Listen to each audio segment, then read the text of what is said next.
Imagine there's a big house on fire and a lot of firefighters are coming to the place and more are on their way. No one would say, oh my God, it's too many firefighters here, just let's get rid of them. No, everyone knows that they are there to put out the fire and they are very much needed. Also afterwards, if they sit and discuss what are we going to do about all these fires, no one would come up with the idea, let's fire some firefighters and maybe that will turn out that we have less fires. No, we all know that we need to look at prevention of the fires. Hi and welcome to my YouTube channel, Christina B1. I am Christina and I work as a naturopath, and today I'm going to talk about cholesterol. Is the bad cholesterol really bad?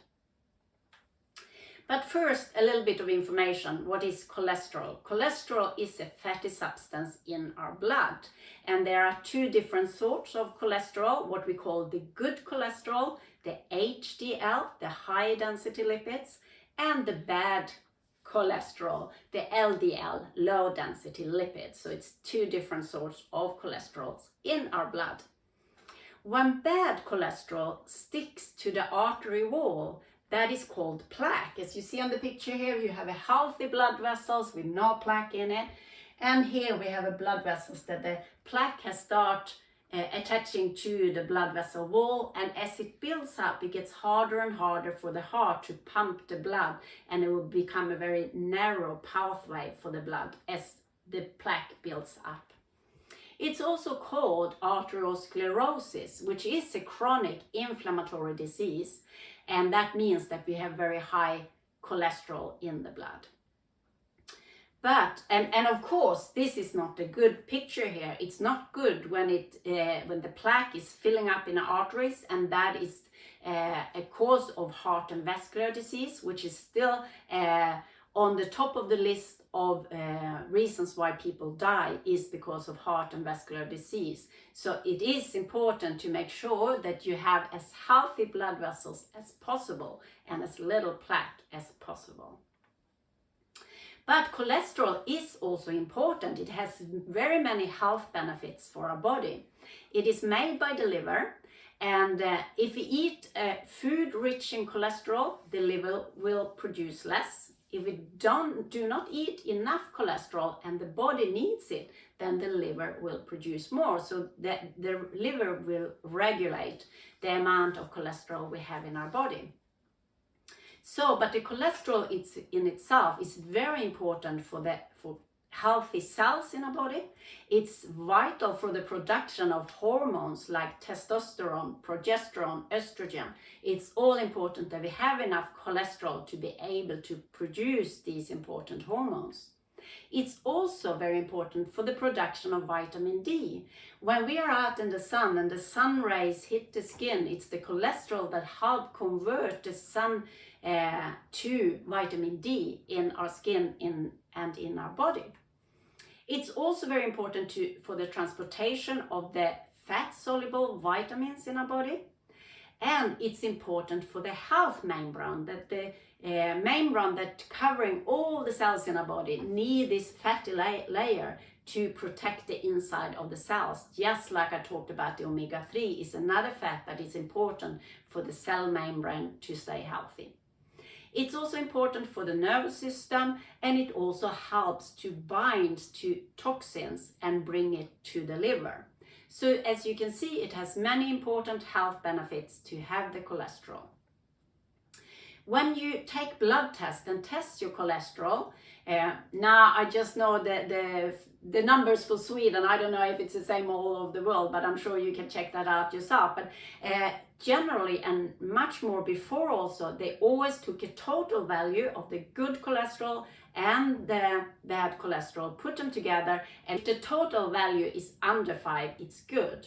But if it's over 5, then you have too high cholesterol. But this is not relevant whatsoever to just combine them. So make sure when you test your cholesterol that you get them separated, the HDL and LDL in separate figures. And that's what's interesting to see, because you might be very high in the good cholesterol, HDL, which is a good and healthy sign, And when you just combine them, the total value becomes high, but that's not the problem. So the problem is when the LDL, the bad cholesterol, is too high, then it's your body warning you that you need to do something about it. So it's much better to look at the ratio between these two instead of just the total value. So, but I think the cholesterol deserves a better reputation, because it is saving lives and it is very important to keep us safe. So both the good and the bad cholesterol protect our body every day. And in natural healing, you know, that I'm interested in, and I'm working with natural healing, then we do not treat the symptom, but we want to treat the underlying cause. So let's go back to the story I told about the fire and the firefighters. We do not want to fire the firefighters. We need to look at what can we do to prevent fires. The cholesterol is the body's own firefighters. They are helping us to put out fires in the body. And what is the fire? The fire is small inflammations in our blood vessels. So maybe you get a small wound inside your blood vessel. And if you leave that untreated, it will very quickly grow bigger as the blood is pumping, and you would quickly just bleed to death if you didn't stop this wound from growing.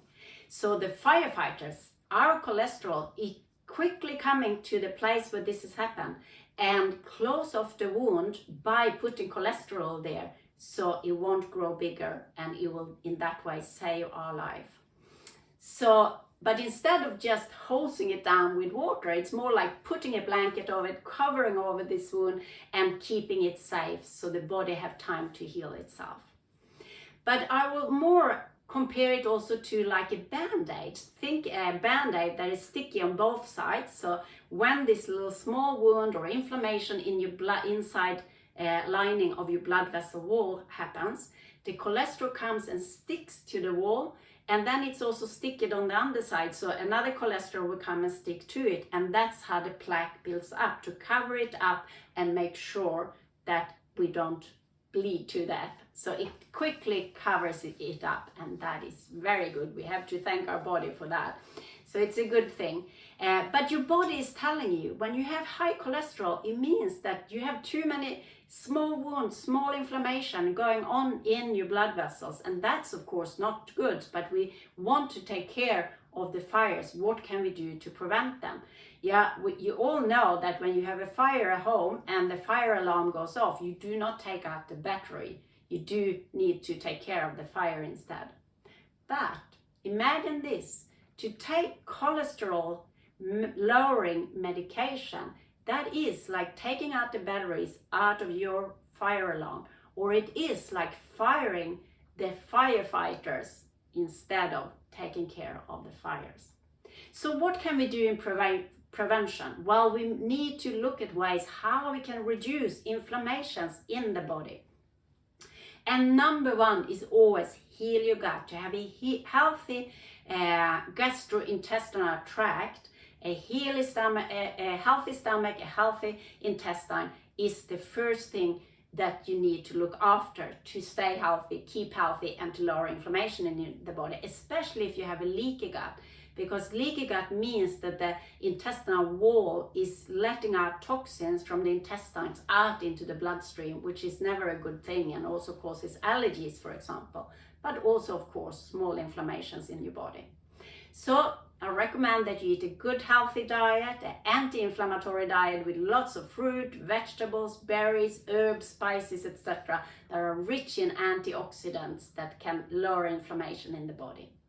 Also, to take care of your gut, it's very important to take probiotic every day, the good friendly gut bacteria that is very much needed. Turmeric, ginger is strong anti-inflammatory food that I recommend that you take every day. Also, balancing the blood sugar level. To have a more balanced blood sugar level will reduce inflammation in the body. And of course, to take a multivitamin every morning, a multi-mineral every night, to get all these, to make sure you get enough antioxidants to prevent fires in your body is a very good thing to do. Also to detox your body. You know, the liver is circulating the blood all the time, taking care of toxins. If the liver gets overloaded with toxins, it cannot keep up with it, everything, and some of it will leak out into the blood, and that's not, of course, a good thing. So to help the liver, make sure it stays healthy and clean, and do a detox every now and then is a good thing for your health. Also omega-3, like in the, if you haven't seen the omega-3 video, please watch it, and I'm there I talk all about the anti-inflammatory effect of omega-3. And also nitric oxide is a very important substance to keep inside our blood vessels, to keep a healthy blood and to keep a healthy heart and vascular system. And I'm going to make a whole video about the nitric oxide, so that will come out later, not right now, but just know it's a good thing to keep a healthy blood and blood vessels. And last but not least, remember, B3 niacin is very good in a natural way to lower the bad cholesterol and raise the good cholesterol. So that is also an important vitamin to remember. So to answer the question, is the bad cholesterol bad? Yeah, the first answer is, of course, it's not good to have a high amount of bad cholesterol in the body, because it is signaling that you have inflammation and that you have a buildup of plaque within your blood vessels.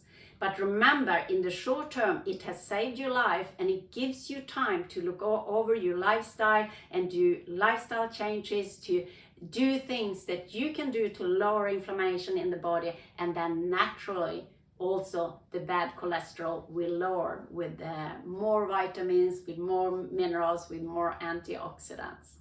So I'm really happy you watched this movie. I think it's an important message. So thank you so much for watching. If you like it, please give it a thumb up. And I hope to see you in the next video. Thank you so much for now. See you. Bye.